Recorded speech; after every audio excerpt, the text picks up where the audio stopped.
political system and Indian judiciary. The question is about women participation in Indian armed forces. As of now, the Army, Navy and Air Force, they do not encourage women participation in the armed forces and equal capacity, in equal capacity with respect to the men. However, women want better participation. They want their choice of representation. This is the era of equality, liberty, and therefore they are demanding their participation in the armed forces, right? And in this light, there comes a very, very important question, because Supreme Court judgments have come up lately and the government has started to give up some, give in to some of the important demands of women. So this important question is about the issues around women participation as equals with respect to men in the armed forces. Give examples of recent changes aiding women participation in defense forces. I'd like to read the question again. Please analyze, examine the issues around women participation. So what are the issues around women participation as equals with respect to men, So what men can do and women cannot do. This is about that. In the armed forces, give examples of recent changes aiding women participation in defense forces. So give examples as well. This becomes very relevant, right? So in this context, we will have to understand quickly what is the background to it. What is the say of the military forces? What is the reason that they do not aid the participation of women in equal capacity, and the reason that they give? What is the justification given by Supreme Court? What is the stand of females? So a quick small story so that we are able to examine the issue, right? So let us quickly discuss the issues. See, women participation in the military services is very less. One reason for it is induction itself. Right at the stage of examination giving, if women are not made to participate, how will they be able to get in the services? I'm talking of the NDA examination, National Defense Academy examination, which is conducted after 12th class for officer training in Army, Navy and Air Force. Women, the female candidate, are not made to participate in this examination. So this is one important cause because of which they do not participate, right? Moving on to other images that you can see, this is close combat, hand-to-hand combat, right? Now, two men are fighting here, right? And one of them also has an arm, some or the other weapon at his hand. And then we see another close combat happening, and these boys doing some push-ups. So there is an argument which is forwarded saying that the physical capacity, endurance of women, and the strength that they have, that is not at par with the men, right? It says that if a man is made to fight with a woman, probably a man might win. And therefore, in places where India has to fight and defend its motherland, probably women may not be able to fight a man, because during war times, the opponent will not see whether they are going to fight a man or woman. In fact, they will place a man against a woman so that they win. So this is the argument forwarded by the armed forces, that in case we have women fighting in the combat roles, then probably it might lead to some not so good conclusions of this kind of war. I'm not stating this. This is the government. This is the military which has stated this, right? Look at the next argument. Now, there is something called as a permanent commission in the armed forces. So women are inducted only through short service commission, and men also are inducted through short service, but women only through short service. Men are also directly inducted in permanent commission through NDA, through CDS examination. Now, when they're inducted through short service commission, they are made to mandatorily retire after 15 years of service. So in case they want to achieve these ranks of general or lieutenant general or major general, these high ranks, they will not be able to achieve these ranks, right? They have to mandatorily retire at an early age, around the rank of major and lieutenant colonel.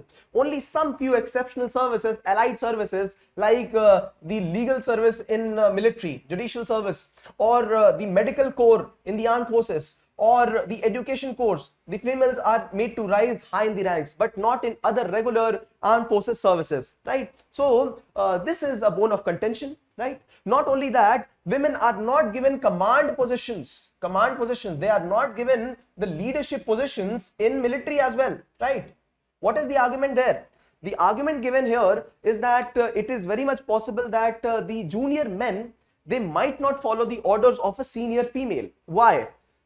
One reason that was given was that probably the men come from a rural background, and they might not follow the order of a superior, a female superior, during the times when India is still in the nascent phase of women empowerment. So this is one argument that is given. Though we support it or not, that is a different question. But this is the argument given by the armed forces, right? So women face multiple levels of discrimination. See, at the time of joining, they face discrimination. At the time of promotion, they face discrimination. At the time of getting into a combat role, they are not made to participate in the active combat duty. I'm not talking of active duty, but combat duty. So that is the argument given, that they might not be able to stand the force of a man, right, in front of a woman. So these are the various arguments given by the armed forces. But women say that why don't you allow us to be equals in the armed forces, just like we participate in civil services, police services, Indian administrative service, all the other service, why cannot we participate here? In fact, countries like USA and UK both have given women participation in the active combat duty as well. Please note, in USA and UK, right? So why should not India also, right? So they say that you give us the right to equality. Article 14, they say you give us the right to liberty and allow us to choose what we have to do. They also say, then Supreme Court, so a case was also filed in the Supreme Court against the government by the female officers demanding extension of their services to permanent commission, right? Because they were made to retire at the age, active duty of 15 years in the service. So Supreme Court said that yes, they must be given extension of duty. So this is what Supreme Court has said. Supreme Court also says that the choice must be given to female. It is on them whether they want to participate, whether they want to retire, what they want to do. In case they participate and they continue their future in the armed forces, it is good for them. Why? Because then they will be getting pension services. Then they will be given better ranks in the armed forces. Not only that, it is also said that military is about retraining. It is about life skilling. It is about changing the perspective. That is what happens through discipline, right? Is it not? People get inducted in the armed forces at early age and develop something called as OLQ, officer-like qualities. And these are the life-changing things. And this is the right time when all the officers and other ranks in the military must be trained to start respecting women. It must start here. Till the time we start to defend the male narrow mindset that female will not be able to participate, this is going nowhere for our country. And this is why Supreme Court has taken a very good stand that females will be made to participate not only in the examination process. I'm talking of the NDA examination. They will also be inducted in Rashtra Military Academy schools, in the military schools as well. Not only that, there will be provisions made, infrastructure made, and complete capacity made in the armed forces at various postings. Now, right now, situation in Leh Ladakh, one of the very tough terrains in the country, the situation is such that there is only one bunker and 4 people have to live there. 4 males have to live there inside a small bunker. There is less privacy. There is less places where they can go for nature's call, and there are a lot of hardships. And this is where it is said that female might not be able to participate. And this is where, if this is a limitation of the armed forces, then armed forces must provide better infrastructure, because other countries are also doing the same, right? And they are looking forward to equality. See, this is the argument of the armed forces, and there is an argument against it by females, by also the Supreme Court. Give them the choice, change the mindset of the people. Why are you controlling women here, right? Who should be controlled is the people who think like this, that women cannot achieve. Look at the women achieving so much in Olympics. Look at the women achieving so much at homes, at professional career lives, private lives, right? Government services. Why not here as well? So this is the argument provided, and very rightly said, this argument is very much true at its own place. And therefore, right now we must look at the answer, right? So the answer to this question lies here. This answer has been written in 2 pages, right? Now, I myself have written this answer, right? So this is the answer that we have written here. Let me show you the answer quickly. So this is the question. Now we have to examine the issues, right? This is it. We have to examine the issues because of which they are not given equal treatment. Also give examples of recent changes, right? These are the 2 things that we have to do. So this is introduction, and then we have a small imagery, right? Something that is, eye-catchy, eye-candy. It reflects something important about women participation in armed forces. And then I have written down 1, 2, 3, 4 issues of participation in armed forces, and then after that we have given some examples and some conclusion towards it. So let us quickly go through the answer, right? Now, the answer states, Indian women face multiple socio-cultural constraints regarding their participation in defense forces in India. Right from entry barriers to issues with promotion and securing commands and participation in combat roles, women face institutional and individual biases, right? Okay, let me read out the answer and we will get into the analysis after that. Then, immediately after the first paragraph, I have introduced some important data about women participation in the tri-services, Army, Navy and Air Force. Women participation in Army is less than 1%. In Navy, it is less than 7% and in Air Force, less than 2%. Now, this figure is dismal if we are talking of a gender-empowered, equal India, right? This is very much dismal, and that these are kind of facts that you must represent right in the first go. Our main idea is to catch the attention of the examiner immediately after the first paragraph. So that is why this kind of strategically placed data. So first issue of women participation is entry examination. Women could get into armed forces through CDS, graduate level exam, and that too only for short service commission. See, first issue. Second, permanent commission.